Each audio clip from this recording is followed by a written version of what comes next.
Magandang umaga, Luzon, Visayas at Mindanao. Narito na ang nagkakaisa at pinakamalawak na pagbabalita sa pangunguna ng Presidential Communications Office.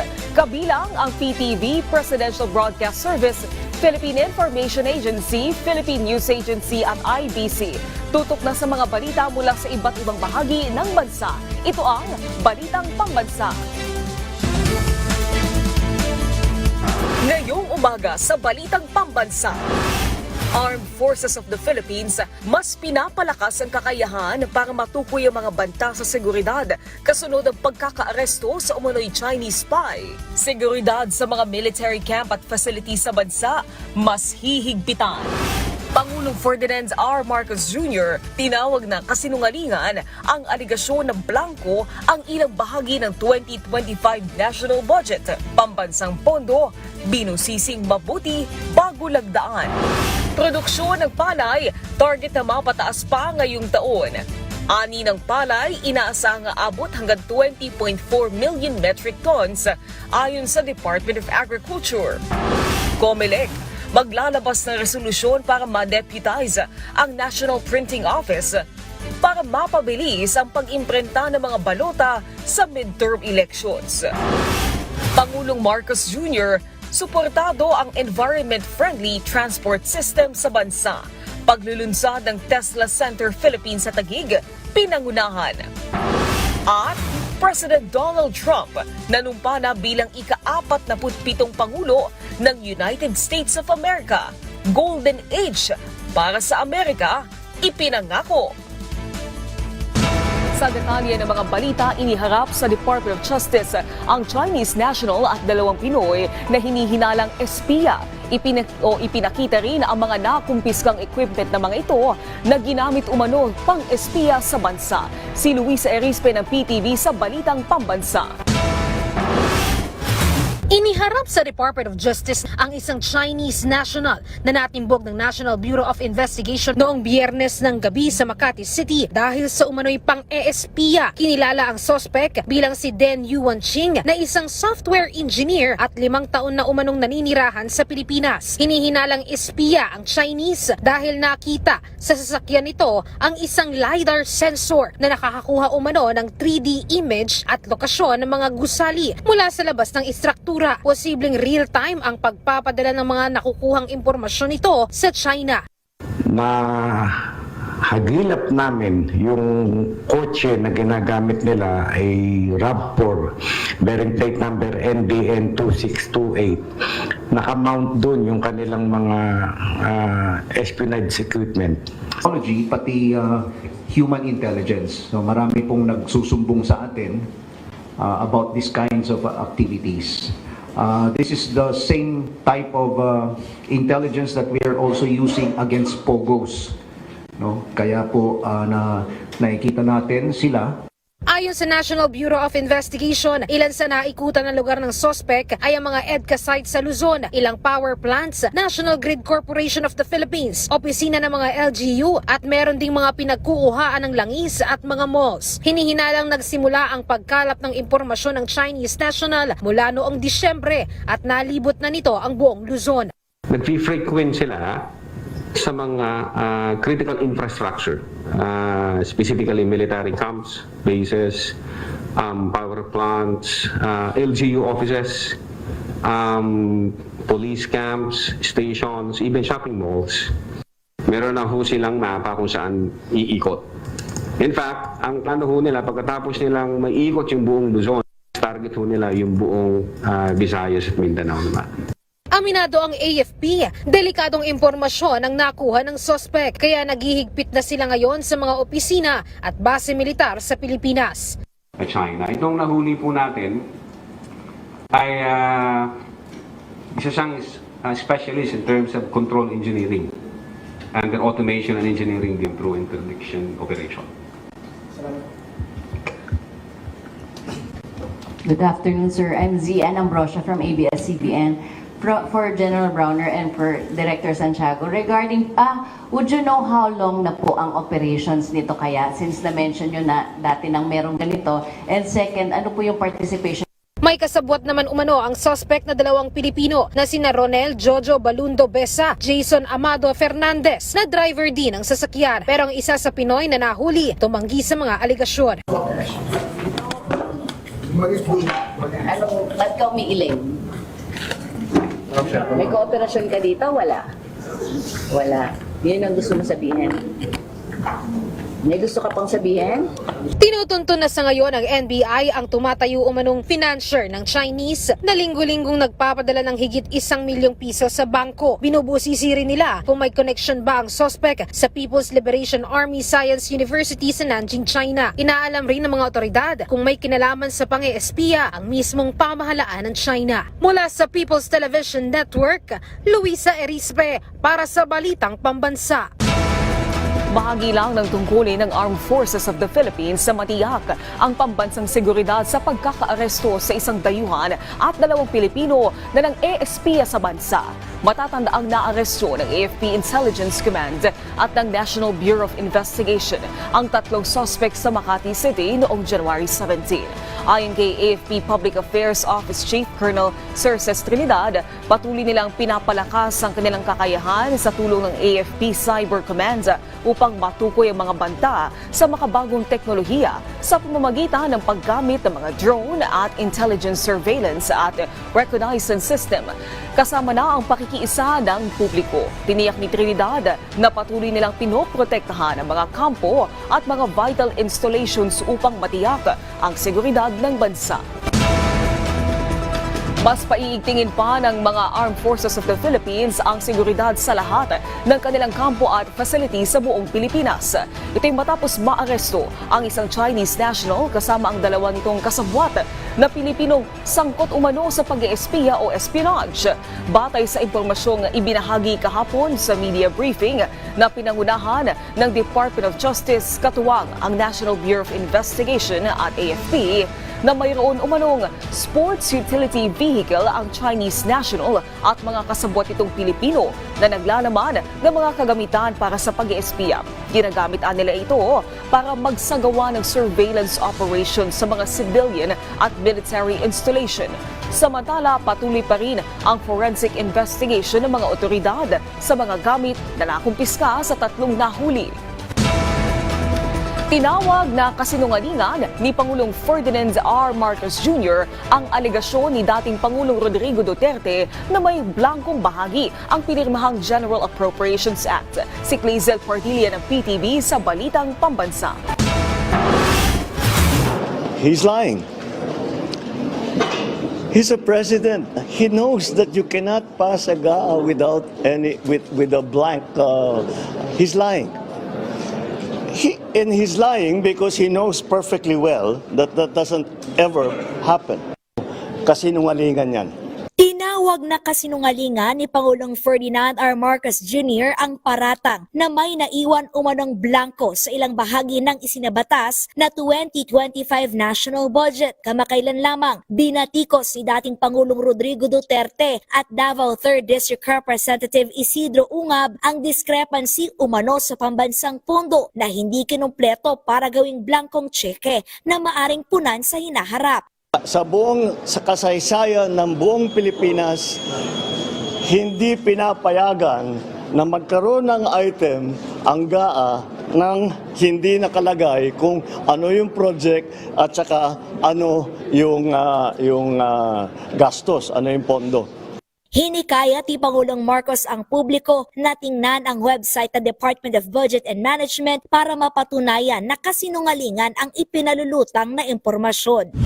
Una nang inalmahan ng palasyo ang pagpapakalat umano ng fake news o maling impormasyon ni Duterte na malisyoso at dapat kundinahin bilang kriminal na gawain. Sabi ni Executive Secretary Lucas Bersamin, masusing pinag-aralan ng Kongreso at ng DBM ang higit 4,000 pahinang pambansang pondo.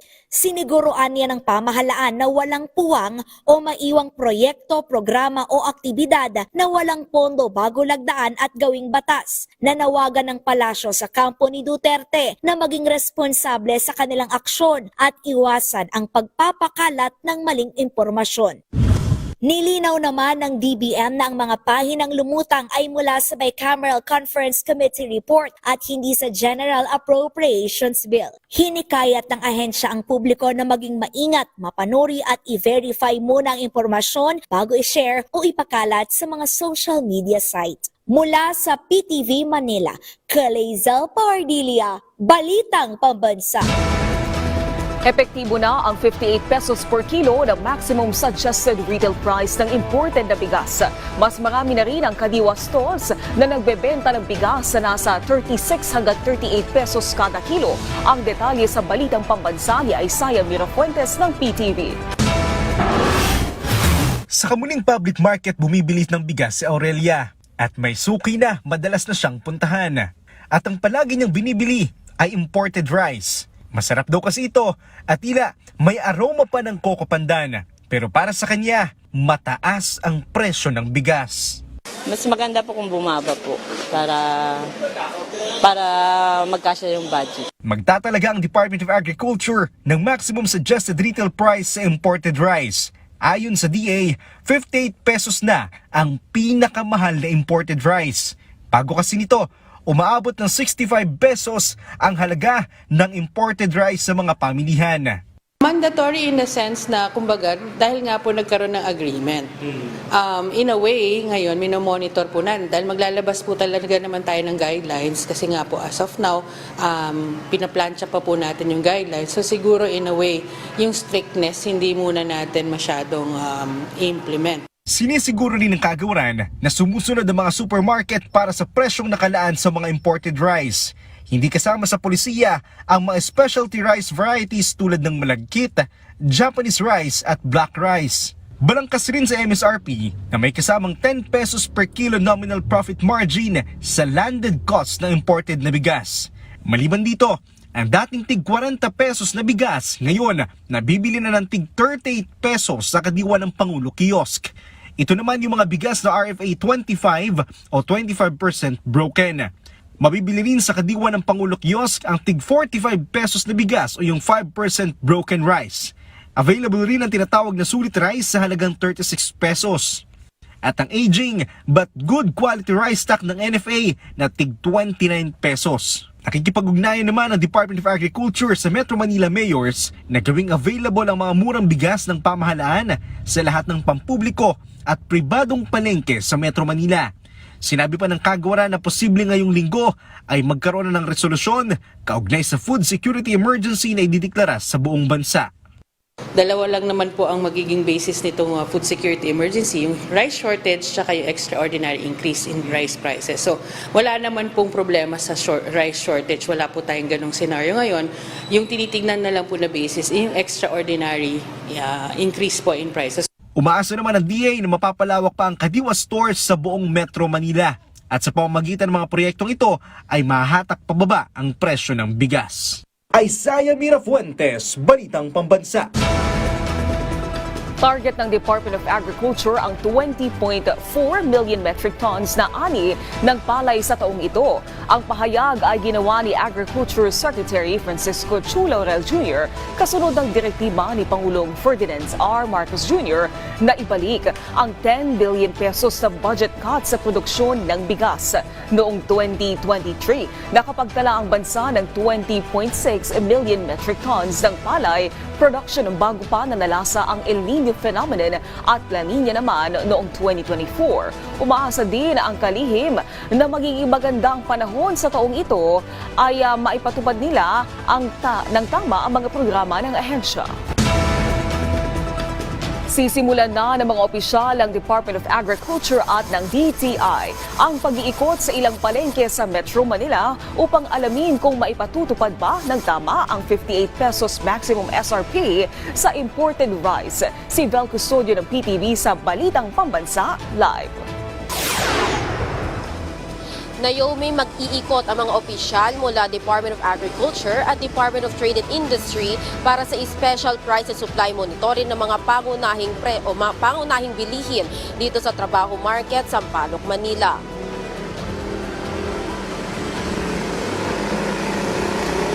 Kahapon, sinimula na ng DA ang monitoring ng maximum suggested retail price para sa imported na bigas o premium rice, kung saan tinututukan na ang mga implementasyon ng maximum SRP na 58 pesos kada kilo na imported na bigas. Kaugnay ng tuloy-tuloy na bantay presyo ng mga basic necessities at prime commodities, inaasahang dadating mamaya sina DA Assistant Secretary Genevieve Guevara at Arnel de Mesa para sa special price and supply monitoring. Alinsunod din ito sa Republic Act number 7581 o ang Price Act, kung saan pinapalakas ng DA ang pagmumonitor ng tamang presyo at pagbebenta ng mga agricultural products sa pamamagitan ng Bantay Presyo Task Force na pinangungunahan ng DA Agribusiness and Marketing Services Division. Kaya naman present din mamaya sina DA Agribusiness and Marketing Services Director Junibert Sagun at DTI Fair Trade Enforcement Bureau Director Regino Malyari. Naomi, anumang oras mula ngayon ay darating na ang mga opisyal mula DA at DTI at inaasahang magiging tuloy-tuloy ang ganitong aktibidad ng mga ahensya sa mga iba't ibang palengke pa, lalo na sa Metro Manila, lalo na sinisikap ng Department of Agriculture na mas gawing abot kaya ang presyo ng bigas para sa masa at pataasin pa ang produksyon ng supply ng palay. Mula sa People's Television Network, Vel Custodio, Balitang Pambansa. Salamat Vel Custodio ng PTV. Samantala, pinag-aaralan na ng Malacanang ang rekomendasyon ng MMDA na gawing mas maaga ang pasok at pag-uwi sa mga opisina ng gobyerno. Ito'y para maibsan ang traffic. Samantala, patuloy namang tinututukan ng pamahalaan ng sustainable at malinis na transportasyon. Nagbabalik si Clazel Pardilla ng PTV sa Balitang Pambansa. Dalubyong traffic ang binubuno ng company driver na si Ariel tuwing umaga. Walang pasok ang gobyerno. Mabilis ako nakakarating ng office. Parang 3:30, 4:15, 4:30 sa office na ako sa Cubao. Pero pagka may pasok, mula Monday, pag umalis ako sa bahay ng 3:30, alas 6, 6:30, 7, ganyan. Traffic kasi sa ginaganan ko eh. Solusyon sa mabagal na traffic ng Metro Manila Development Authority, agahan ang pasok ng mga empleyado ng gobyerno. Mula sa karaniwang alas 8 ng umaga, nais ang MMDA na gawing alas 7 ng umaga hanggang alas 4 ng hapon ang pasok ng mga kawani ng pamahalaan. Layo nitong maibsan ang trapiko at makaiwas sa sinasabing rush hours o bugso ng mga sasakyan mula alas 5 hanggang alas 8 ng gabi. Pinag-aaralan niya ng palasyo at tingin ni Pangulong Ferdinand R. Marcos Jr. Well, we're studying it. If it works, we'll do it. But we have to. It's not enough to talk to the traffic enforcers and the administrators of traffic that have made the suggestion. We also have to ask the commuting public kung practical para sa kanila. So if it turns out that everyone agrees to it, then I cannot see why it will be a problem. Ang pagpasok ng maaga hindi na bago para kina Shirley at Patrick na umiiwas sa trapiko. Abor po ako doon since malayo ako, taga-Fairview ako. Wala pa akong masyadong nakakasabay sa pasukan. Hindi ako late sa work. Pag luto ka pa po ng hapunan nyo ng pamilya nyo, di ba? Ganun po. So may oras. May mas oras ka pa po sa pamilya. Pangamba naman ng ilang kawani ng gobyerno. Maagang gising, maagang kilos, maaga ka mag-aayos. Pag puyat, aantuin ka sa work, mawawala ka sa focus. Bukod sa trapiko, tinututukan ng pamahalaan ang sustainable at malinis na transportasyon. Hinikayat ni Pangulong Ferdinand R. Marcos Jr. ang Tesla na gumawa ng mga electric vehicles sa bansa kasabay ng paglipat ng Pilipinas sa e-vehicle. Gumagawaan niya ng hakbang ang pamahalaan para gawing investment hub ang bansa. Patunay ang pag-aalis ng excise tax sa mga baterya ng e-vehicle at inaugurasyon ng state-of-the-art facility sa paggawa ng mga e-vehicle batteries. Mula sa PTV Manila, Clazel Pardilla, Balitang Pambansa. COMELEC layong i-deputize ang National Printing Office at mas maagang filing ng Certificate of Candidacy para sa 2028 national elections. Kinokonsidera ng komisyon. Si Denise Osorio ng PTV sa Balitang Pambansa. Maglalabas ang Commission on Elections ng resolution para ma-deputize ang National Printing Office. Ayon sa COMELEC, first time nila itong gagawin sa NPO para mapabilis ang pag-imprenta ng mga balota sa midterm elections. Kapag na-deputize kasi ang NPO ay mamobilize ang mga empleyado at opisyal nito na parang employee na rin ng COMELEC. Hinahabol ng poll body ang pag-imprenta sa mga balota matapos masayang ang 6 na milyong una nang na-print. Dahil ito sa TRO ng Supreme Court na kailangang isama ang mga pangalan ng mga na-disqualify na kandidato. Bukas ang resume ng pag-imprenta ng mga fresh ballots. Kinukonsidera ng Commission on Elections ang maagang filing ng Certificates of Candidacy para sa 2028 national elections. October 2027 ang schedule ng paghahain ng COC. Pero balak ng COMELEC na gawin na ito sa July sa susunod na taon. Paliwanag ni Chairperson George Garcia na magbibigay ito ng panahon para maresolba ang mga kaso ng mga nag-file ng COCs. Gaya ng pagpunta sa Supreme Court ng mga kandidato na hindi nabigyan ng favorable rulings. Pag-aaralan daw muna ng poll body ang election activities. Mula sa PTV Manila, Denise Osorio para sa Balitang Pambansa. Bureau of Internal Revenue nakapagsampa ng kaso noong isang taon na aabot sa may 1.7 bilyong pisong tax liabilities. Ahensya nakatutok sa mga kaso ng ghost receipts. Si Alvin Baltazar na Radyo Pilipinas sa Balitang Pambansa. Umabot sa 1.7 billion pesos na tax liabilities ang naidulog sa korte ng Bureau of Internal Revenue noong isang taon. Ayon kay BIR Commissioner Romeo Lumagi Jr., malalaking kumpanya ang nasampahan nila ng reklamo sa Department of Justice, ganon din sa korte na konektado sa cigarette at vape industry. Ang hakbang legal ani Lumagi ay kaugnay na rin ng kanilang maigting na kampanya kontra tax evaders na kanilang ginawa sa pamamagitan ng pagsasagawa ng enforcement activities gaya ng raid. Ang mga naasuntong malalaking kumpanya, sabi ni Lumagi, ay napatunayang walang intensyon talagang magbayad ng tamang buwis. Sa na-file na natin ng 2024 ay mahigit 1 billion, mga around 1.7 billion ang estimated tax liabilities na nandito na nakasuhan na natin. Pero yung ibang nasampahan natin pending sa DOJ, pero meron na rin na nasampahan sa korte. Isa din ayon sa BIR chief na kanilang tinututukan ay ang ghost receipts o mga peking resibo na isaan ang dahilan para mawala ang malakisanang koleksyon ng gobyerno. Hindi lamang ni Lumagi ang mga bumibili ng peking resibo ang kanilang naisama sa asunto, kundi pati na din ang mga nagtitinda ng ghost receipts. Pati ang mga accountant na kasama sa illegal na gawain, sabi ng BIR chief, ay idinamay din nilang masampahan ang kaso, gayong hindi anya magagawa ito ng mga may sabit na kumpanya kung walang partisipasyon ng mga ito. Pagtiyak ni Lumagi, may lalabas pang mga kaso laban sa mga malalaking kumpanya na bumibili ng mga peking resibo. Naasahan ko na sa susunod na mga linggo ay may lalabas pang mga kaso laban sa mga malalaking kumpanya ng bumibili ng mga peking resibo. Kung pag-uusapan naman ay target collection ng ahensya noong isang taon na 2.848 trillion pesos noong 2024, tiyak anyang nalampasan na nila ito.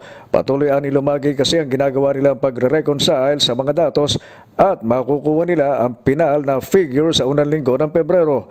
Sa bilang nila sa kasalukuyan ay nasa 2.86 trillion pesos na ang kanilang nakokolekta para sa 2024. Subalit, ito'y tataas pa, gayong may ilang araw pa para matapos ang pagbibilang ng kabuang halaga ng nakolektang buwis noong isang taon. Para sa Balitang Pambansa, Alvin Baltazar ng Radyo Pilipinas. Muling ginarantiya ni Pangulong Ferdinand R. Marcos Jr. na magpapatuloy at mas pag-iibayuhin pa ang serbisyo ng PhilHealth. Binigyang diin ng Pangulo na hindi na issue kung may subsidy o walang subsidy ang PhilHealth dahil tuloy-tuloy ang ginagawa nilang pagpaparami ng serbisyong ibinibigay ng PhilHealth. Tiniyak ng Pangulo na mas malaking insurance claim din ang isinusulong nilang maibigay ng PhilHealth ngayong 2025. At ito ang garanti ko. Napakasimple lang ang garanti ko. Kahit may subsidy, kahit walang subsidy, kahit anong contribution, all of these issues, hindi mababawasan ang serbisyo ng PhilHealth. Hindi mababawasan ang bayad ng PhilHealth sa insurance claim. In fact, baliktad. Padadamihin pa namin ang serbisyong ibibigay ng PhilHealth, palalakihin pa namin ang pagbayad sa insurance claims. So, I would like to just assure everybody, huwag niyong inaalala na mababawasan ang serbisyo kahit na kanino, para sa senior, para sa mga hirap, para sa middle class. Walang mababawasan kahit isang kusing. Quite the opposite. Dadagdagan natin yan in 2025, mas dadami pa ang magiging serbisyo na ibinibigay ng PhilHealth, mas lalaki pa ang magiging payment na ibibigay sa insurance claim. Kaya huwag po kayong mag-aalala, walang mawawala sa serbisyo ng PhilHealth. Mas pinapaganda pa nga namin ang pagpatakbo ng PhilHealth para mas marami pang maibibigay sa taong bayan. Ngayon pa lang sinabi na ni Pangulong Ferdinand R. Marcos Jr. na hindi lulusot sa kanya ang kasalukuyang forma ng Senate Bill No. 1979 o ang Prevention of Adolescent Pregnancy Act. Ayon sa Pangulo, bagaman mahalaga ang pagtuturo ng reproductive health, panganib ng maagang pagbubuntis at human immunodeficiency virus sa mga kabataan, ikinagulat niya ang nilalaman ng bill. Sinagundahan naman ni Senador Joel Villanueva ang pahayag ng Pangulo. Aniya, bagamat na kailangan tugunan ng pagtaas ng adolescent pregnancy, hindi dapat masakripisyo ang pagiging inosente ng mga bata. Si Senador Risa Hontiveros tiniyak na handa siyang makinig para maisaayos ang panukala. And I was shocked and I was appalled by some of the elements of that, because this is all this woke that they're trying to bring into our system. You will teach four-year-olds how to that every child has the right to try different sexualities. This is ridiculous. It is abhorrent. It is a travesty of what sexual and sex education should be to the children. What about the parents? Wala na silang karapatan na silang mag-decide kung ano at kailan tuturuan yung bata. And I'm already guaranteeing, hindi pa napasa ito. Pero if this bill is passed in that form, I guarantee all parents, teachers, and children, I will immediately veto it.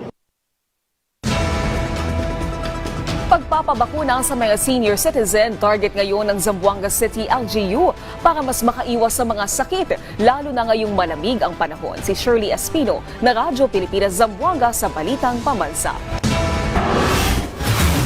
Walang patid ang pagbibigay ng serbisyong medikal ng lokal na pamahalaan ng Zamboanga City para sa mga residente nito. Libreng bakuna laban sa pneumonia at kontra-trangkaso para sa mga senior citizen ang handog ng LGU sa mga health center nito. Paliwanag ng City Health Office, inuna nila ang mga nakatatanda dahil isa sila sa mga madaling dapuan ng mga sakit. Those who are really at risk or high risk, if they get the infection or if they get sick are our senior citizens. Pagtitiyak ng Zamboanga City LGU, magkakaroon din ng libreng bakuna sa mga edad 20 pataas sa oras na makamit ang mataas na porsyento ng mga senior citizen na nabigyan ng nasabing mga bakuna. Bukod sa libreng bakuna laban sa pneumonia at kontra-trangkaso, patuloy rin ang Oplan Goodbye Bulate sa mga barangay at mga paaralan sa syudad. Mula sa Radyo Pilipinas Zamboanga, Shirley Espino para sa Balitang Pambansa. Formal nang nanumpa bilang ika-47 Pangulo ng Amerika si President Donald Trump. Ito ang ikalawang beses ng kanyang pagtungtong sa White House matapos ang kanyang unang termino noong 2017 hanggang 2021. Sa kanyang pag-upo kabilang sa nakatakda niyang lagdaan ang two-gender policy. Si Gab Villegas ng PTV sa Balitang Pambansa. Opisyal nang nanumpa si Donald Trump para sa kanyang ikalawang termino bilang Pangulo ng Estados Unidos. Pinangunahan ni US Supreme Court Chief Justice John Roberts ang panunumpa kay Trump na ginanap sa US Capitol Rotunda sa Washington, D.C. Ito ang unang presidential inauguration na ginawa indoors magmula ng manumpa bilang Pangulo ng Amerika si Ronald Reagan noong 1985. Ito ay dahil rin sa inaasahang matinding lamig ng panahon at malakas na hangin doon. Ilan sa mga dumalo sa kanyang inaugurasyon ay sina dating US President Joe Biden, dating US Vice President Kamala Harris, mga dating Pangulo ng Amerika na sina Bill Clinton, George W. Bush at Barack Obama. Present rin sa kanyang inaugurasyon ang mga pinuno ng mga higanteng tech companies tulad ni na Amazon founder Jeff Bezos, Apple CEO Tim Cook at SpaceX founder na si Elon Musk, na siya ring mamumuno ng isang proposed Presidential Advisory Committee na tatawaging Department of Government Efficiency o DOGE. Sinimula ni Trump ang kanyang inaugural speech sa pagbibigay ng pangako ng Golden Age ng Amerika, kung saan sinabi nito na siya ay magiging isang peacemaker at unifier. During every single day of the Trump administration, I will very simply put America first.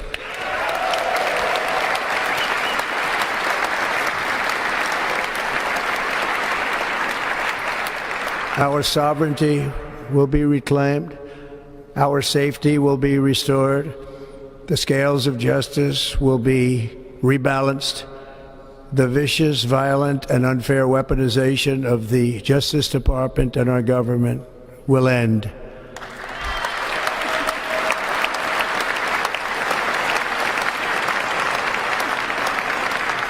And our top priority will be to create a nation that is proud, prosperous, and free. Sa usapin naman ng foreign policy, nangako si Trump na babaguhin nito ang pangalan ng Gulf of Mexico at papangalanan niya itong Gulf of America. Muli rin niyang iginiit na babawiin ng Estados Unidos ang pagkontrol sa Panama Canal. Ito ay dahil umano sa labis-labis na paniningil ng Panama sa mga barko ng Amerika kung saan ito ay paglabag sa Torrijos-Carter Treaty. Dose-dose na ring executive orders ang nakatakdang lagdaan ni President Trump ngayong araw, tulad ng pagdedeklara ng national emergency sa US-Mexico border, pag-atras ng Amerika mula sa Paris Climate Agreement, pagtatatag ng External Revenue Service na siyang lilikom sa mga buwis at taripa na makokolekta mula sa foreign sources. Ilang mga world leaders rin ang nagpaabot ng kanilang pagbati kay US President Trump. Nagpasalamat si Israeli Prime Minister Benjamin Netanyahu sa pagsisikap ng Trump administration sa pagpapalaya ng mga bihag na Israeli mula sa kamay ng Hamas. Positibo rin si Netanyahu na mawawakasan rin ng Amerika at Israel ang military capabilities ng Hamas at matutuldukan ang political role nito sa Gaza. Bago ang inaugurasyon ni Trump, naunang sinabi ni US Secretary of State nominee Marco Rubio sa kanyang confirmation hearing sa harap ng US Senate Committee on Foreign Relations na dapat nang tigilan ng China ang ginagawa nito sa Pilipinas at Taiwan kung ito ay seryoso sa pagpapanatili ng relasyon sa pagitan ng Amerika at China. The actions they are taking now are deeply destabilizing. They are forcing us to take counteractions because we have commitments to the Philippines and we have commitments to Taiwan that we intend to keep. If they want to destabilize the relationship, or they want to help at least create some pathway for stabilization of our relationship with them, even as we remain engaged in global competition and in some cases more adversarial than others, they really need to stop messing around with Taiwan and with the Philippines because it's forcing us to focus our attention in ways we prefer not to have to. Gabo Milde Villegas para sa Pambansang TV sa Bagong Pilipinas. Samantala, abangan mamaya sa programang Bagong Pilipinas ngayon ang panayam kay Administrator Eduardo Guillen ng National Irrigation Administration. Mainit pong tatalakayin dyan ang mga programa at proyekto ng ahensya ngayong taon. Mamaya na po yung 12:30 ng tanghali, kaya tutok lang dito sa inyong Pambansang TV, ang PTV. Maraming salamat sa pagsama sa amin ngayong umaga. Tumutok muli sa ating programa mamayang alas 12 ng tanghali kasama ang buong puwersa ng Presidential Communications Office. Mula sa PTV, ako si Naomi Tiburcio. Itong nagkakaisang puwersa ng pagbabalita. Ito ang Balitang Pambansa.